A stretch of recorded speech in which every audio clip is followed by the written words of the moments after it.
নীলফামারী সদরের সাবেক উপজেলা চেয়ারম্যান ও জেলা যুবলীগের সাধারণ সম্পাদক শাহিদ মাহমুদকে রোববার রাতে রংপুর নগরীর লালকুঠি এলাকা থেকে গ্রেপ্তার করেছে মেট্রোপলিটন পুলিশ। সোমবার আদালতে হাজির করলে সিনিয়র জুডিশিয়াল ম্যাজিস্ট্রেট আদালতের বিচারক মোহাম্মদ মোশাররফ হোসেন তার জামিন নামঞ্জুর করে কারাগারে পাঠানোর নির্দেশ দেন। পুলিশ জানায়, শাহিদ মাহমুদ নীলফামারীর 5টি মামলার আসামি।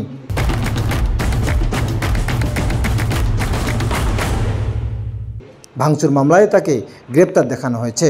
পরবর্তীতে অন্যান্য মামলায়ও সোনারেস্ট দেখানো হবে বলে জানায় পুলিশ। ফ্যাসিস্ট সরকারের বিনা ভোটের চেয়ারম্যান ছিলেন শাহিদ মাহমুদ। আজ আদালতে জামিন নামঞ্জুর করে কারাগারে পাঠিয়েছে বলে জানান রাষ্ট্রপক্ষের আইনজীবী। সদর মামলায় শাহিদ মাহমুদ যুবলীগের সাধারণ সম্পাদক ছিলেন। শাহিদ মাহমুদ ফ্যাসিস্ট সরকারের বিনা ভোটের চেয়ারম্যান, উপজেলা চেয়ারম্যান ছিলেন।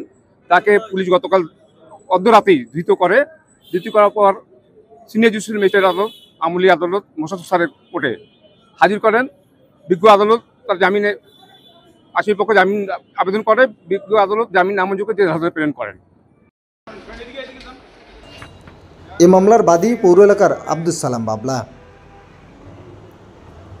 রাশেদ ইসলাম, ঢাকা মেল, নীলফামারী।